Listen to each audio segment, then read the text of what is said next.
So the first question that we have is generally, can you give us a brief overview of your education background and your professional journey? Sure. I guess to introduce myself, I'm Marshall. I grew up in Toronto in a suburb called Markham, and I went to high school at Bayview Secondary School in the International Baccalaureate program. I did that throughout high school and then went to Harvard for my undergrad. And so I spent 4 years in Boston studying statistics and math. That was my major. And then at Harvard, I also minored in philosophy.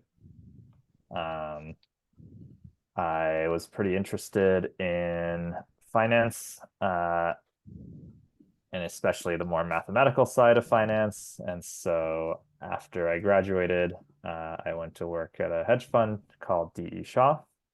Uh, I interned there during the summer of after my junior year and returned for full time into the same group. So that's still where I work today. I've been there for 8 years.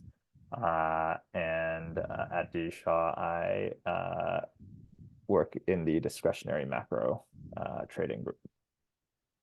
Uh-huh, I see. And do you think that is there enough financial literacy education in schools today, in your opinion? Um, yeah, I mean, I don't think there's very much at all. And so I think that means probably there's not enough. I mean, Hmm. definitely when I was in high school or middle school, uh, that wasn't really a big part of the curriculum. When I was in eighth grade, I actually did have a teacher who did a project that he called the Real World Project, where he tried to teach us about various forms of, dealing with the real world, and one part of that was, basic things like I think I actually bought my uh, I guess I signed up for a paper trading account or something as part of this project, and I remember buying my first stock for that project.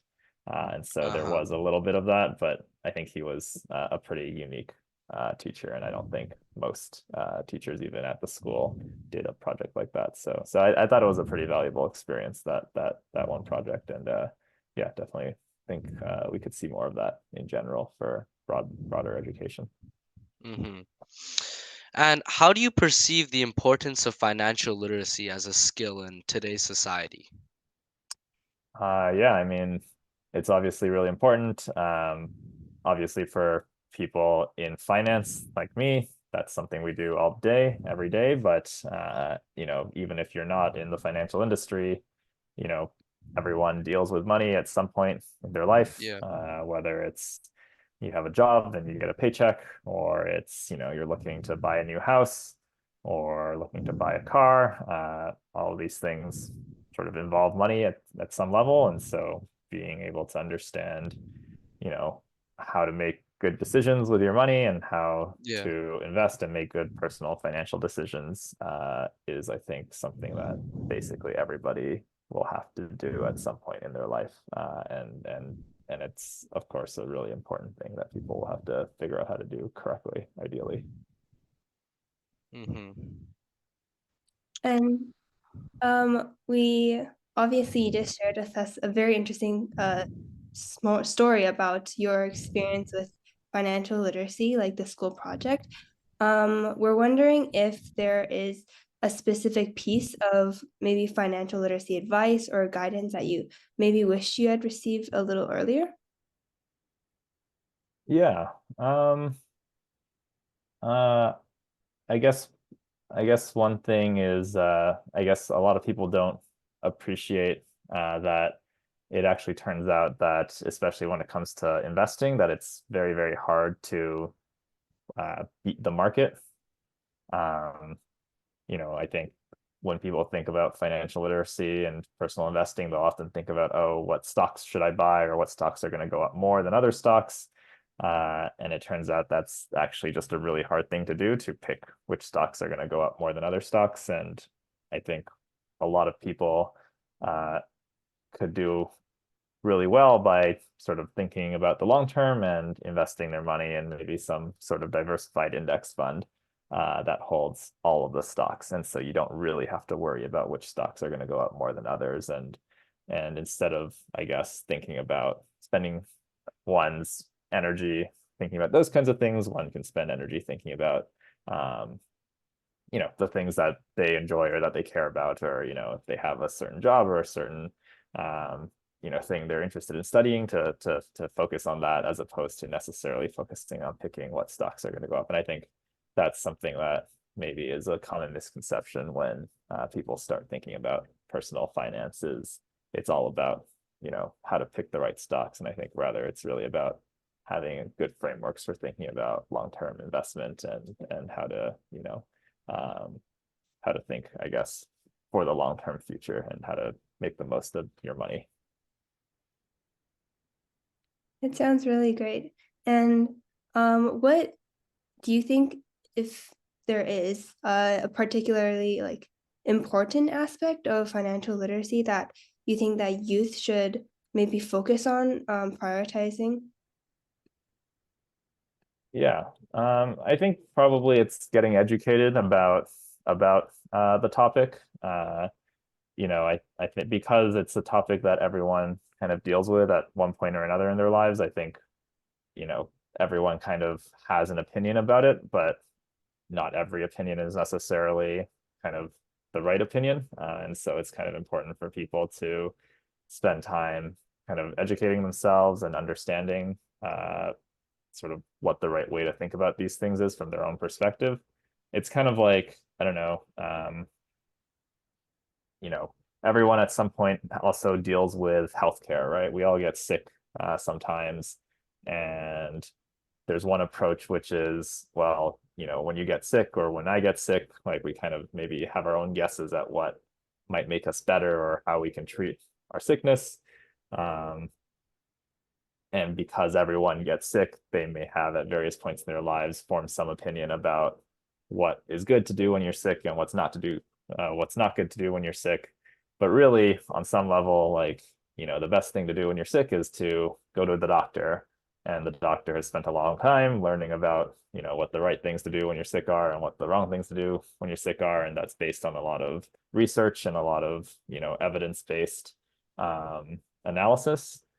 And in general, I think it's probably, in that example, we probably trust, all of the research that's been done on how to treat various illnesses more than any single person's opinion about, how to treat a particular illness. And I think it's the same for financial literacy, where because everyone encounters this at some point in their life, they will have an opinion about it. But really, what you want to do is, either consult a professional or kind of do your own research and really try to understand the relevant aspects of what you're trying to learn about, so that you can make an informed decision for yourself and not just rely on kind of the opinions that may or may not be well researched or evidence backed that one hears on the street or from their friends.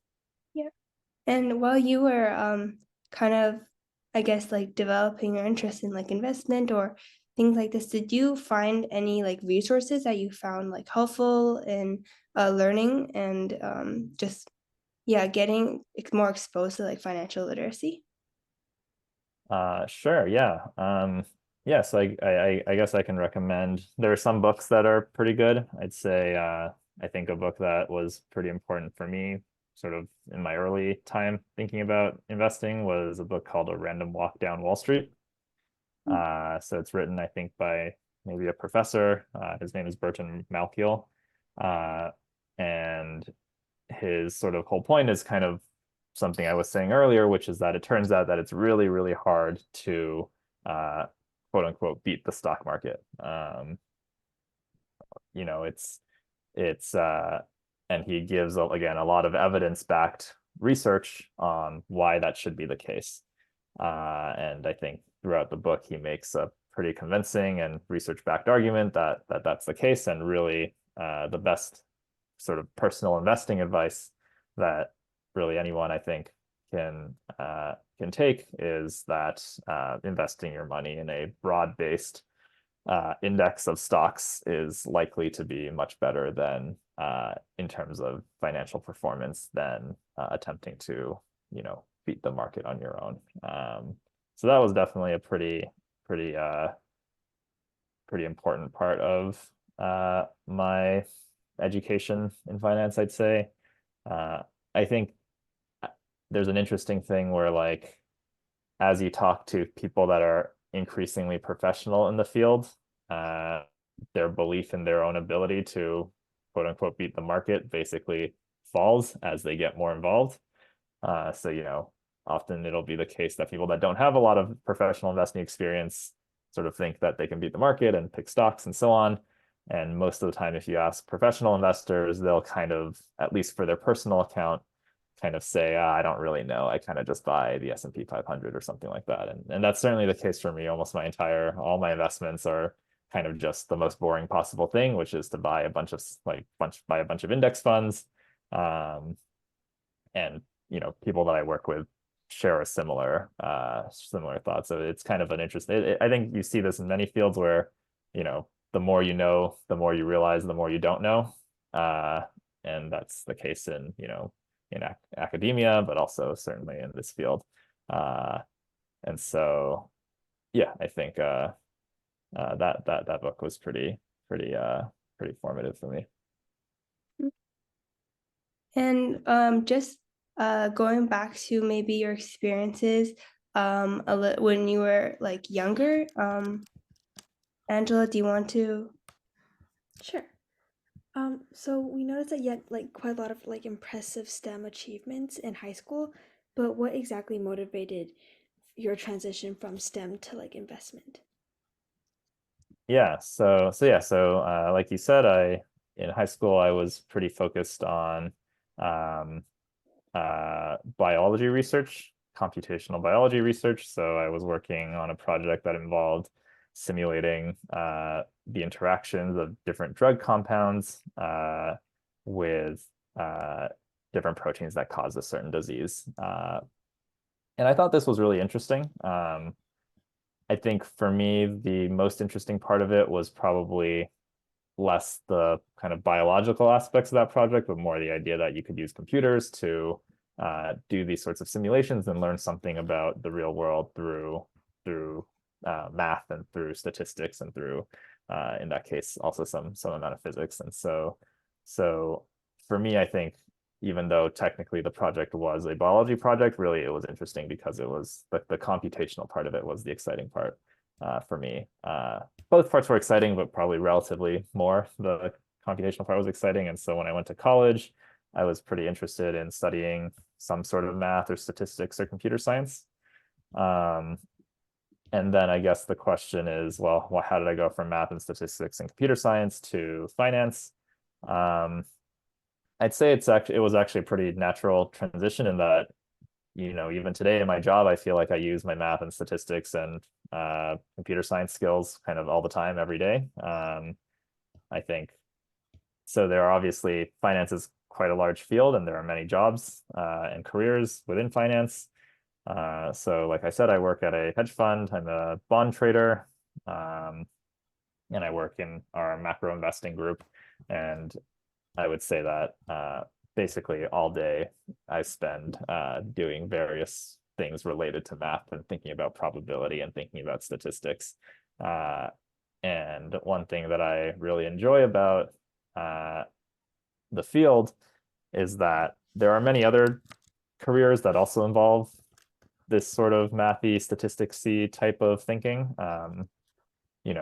For example, engineering. You also have to use a lot of math and computer science and so on. I think the thing that's exciting to me about my career is that in finance, there's this interesting mix of both the math and STEMmy stuff, along with sort of a more social sciencey approach to the world. So in general, markets are made of people. There are people buying and selling things, and there's one approach where you can try to use math and statistics to model how people behave. But at the end of the day, people are not necessarily perfectly predictable or rational in the same way that, if you build a bridge and you do your math correctly, like the bridge probably won't fall down. Whereas in finance and markets, things are always changing. even if you have the best possible model for markets today, the nature of markets is that tomorrow it might be the case that if everyone else also has the same model that you've discovered, then your model will no longer work for beating the market. And so there's this interesting interaction of you kind of need some degree of quantitative and statistical understanding, but also some degree of understanding of humans and how humans interact with each other. And for me, there weren't a lot of fields where I got to combine my interest in STEM with my interest in understanding how people operate and how humans organize themselves into society, basically. And you can kind of see that. I mentioned when I was in college, I majored in statistics and math, but I minored in philosophy. And so I've always kind of been interested in both the more quantitative side of things as well as the more qualitative and social sciencey side of things. So it was kind of a pretty natural career path for me to take given those interests. Nice. As someone who's like heavily involved in finance, what advice would you give to young people who would want to improve their financial literacy and pursue like a career in investment? Yeah, so I'd say for pursuing a career in investment, really, I'd say probably the most important thing is kind of training yourself to be curious and interested in stuff. Basically, I would say, so going back to the book I mentioned, A Random Walk Down Wall Street, like part of the argument for why it's very hard to beat markets is basically markets are a very competitive place. If there's a stock that's too cheap, where it would be a good idea to make money by buying it, somebody's going to go out and buy it, and by the act of buying it, they will make the price of that stock go up. And so, at some point, if enough people buy the stock because it's a good stock to buy, then it will kind of go up and be at its fair price. And at that point, it will no longer be a good idea to buy the stock. And so markets are sort of a mechanism by which you sort of have to be smarter or faster or better somehow than everybody else. And if there is sort of money lying around that's waiting to be made, chances are someone else will be competing with you for that money. And so that's kind of why, as a professional investor, I think it's really, really, really hard to beat the market, because basically you have thousands, if not hundreds of thousands of professional, very smart people looking at markets every single day. And it's very hard to compete as a retail investor, for example, to beat all of the other people that are looking for the same opportunities. And so why I'm saying all this is basically, to be successful as an investor, it's really important to have your own ideas and your own sort of creative thought process, because really, to be successful as an investor, you need to be seeing something that basically no one else in the world is seeing. And so that requires a little bit of independence, that requires a little bit of curiosity, and sort of this interest in learning about new things. In some ways, I think investing is sort of the one of the purest forms of learning, in that you kind of always have to be learning. If you're not learning something new, that means that you're not learning something more than other people. And if you're not learning more than other people, then it's just very hard to be successful as an investor, because of the effect that we talked about earlier, where you have to know something that other people don't in some ways, or understand something better than other people in order to succeed in investing. And so yeah, I think to me the most important thing is just sort of generally being curious and interested in learning about the world. I'd say, learning the specifics of very down in the weeds details of various finance topics maybe is not as important as this general curiosity, because people can always learn kind of some very detailed thing about exactly how to do this or that, but sort of just being curious is something that I'd say is the more intangible thing that's really important. And by the way, this is all as it relates to sort of being a professional investor. In terms of investing for your personal life, I think maybe the most important thing, like I said, is just sort of having a baseline level of understanding and knowledge about kind of the outstanding research or ideas in the field, as opposed to necessarily just acting on what you hear about when you talk to various people, like sort of getting educated and reading, the research and the evidence-backed facts about personal investing. I think getting educated is the most important thing. Right. Super interesting. And Yeah, I also have a question. I heard you talk a lot about the framework and mentality to set yourself up for financial success. How do you think someone can develop that? Like specifically, does it come from education or experience or a mix of both? Um, yeah, I think it probably comes from both.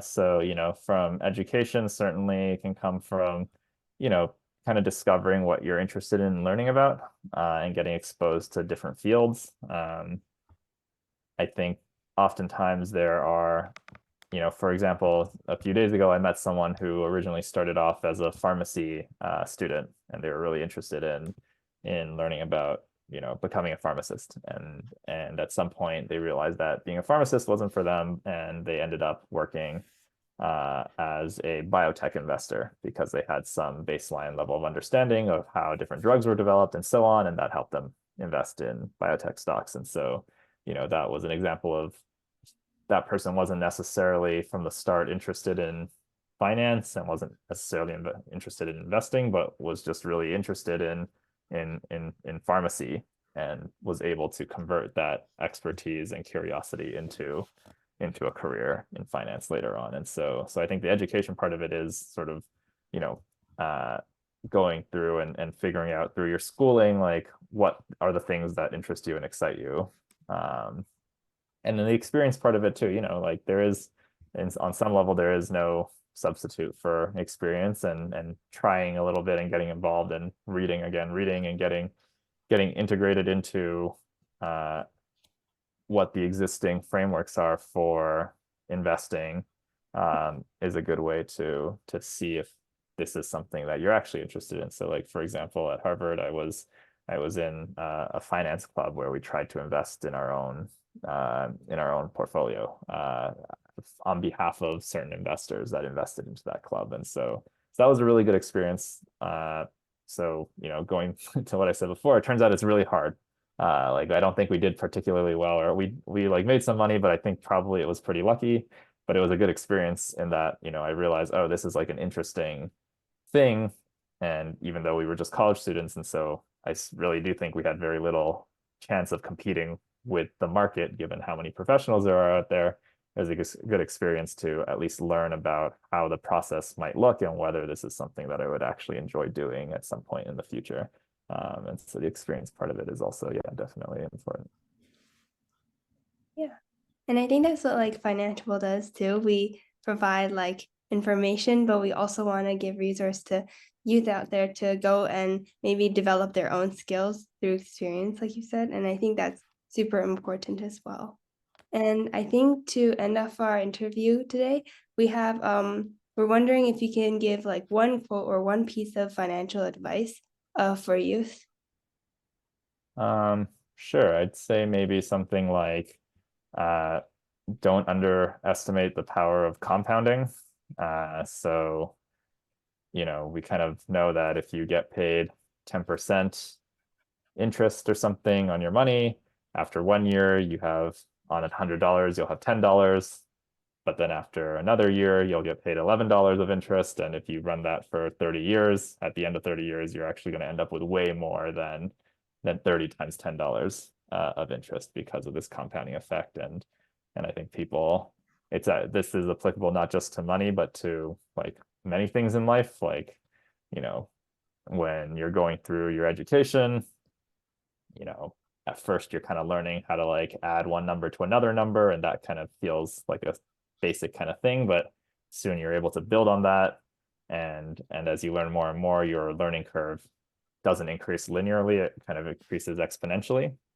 And so I think having sort of this longer term mindset for, okay, it's not really about what happens tomorrow or the next week or the next month, but in 10 years, whatever my goal is, whether it's financial or personal, that's going to be the result of this compounding effect of everything I've done today and next week and next month, where each day or month you might not see that much result, but if you kind of keep going at it and kind of build on what you have already, you can really achieve like a huge amount then. And that's really hard, I think, for humans, like people to understand, because you're just not used to thinking about how exponential things can work. It's kind of like this famous thing where there's some king and he says, oh, like I don't remember the analog exactly, but there's a chessboard, and then there's a king, and then the poor peasant comes and says, hey king, like you put 1 grain of rice on the first checkerboard. There's 64 squares on a chessboard. So then he puts 1 grain of rice on the first thing, and he puts 2 grains of rice on the second square, and 4 grains of rice on the third square, and then asks the king, hey, like, will you give me the number of grains of rice if this keeps going by the 64th square? And the king says, yes, of course, like it's just a couple of grains of rice. But it turns out, if you double every square until the 64th square, it's kind of like more than all the rice in the entire world or something like that. And so people just have a very hard time appreciating how quickly compounding can grow. So that's kind of the point of that short quote. Okay, thank you so much. We really appreciate having you today.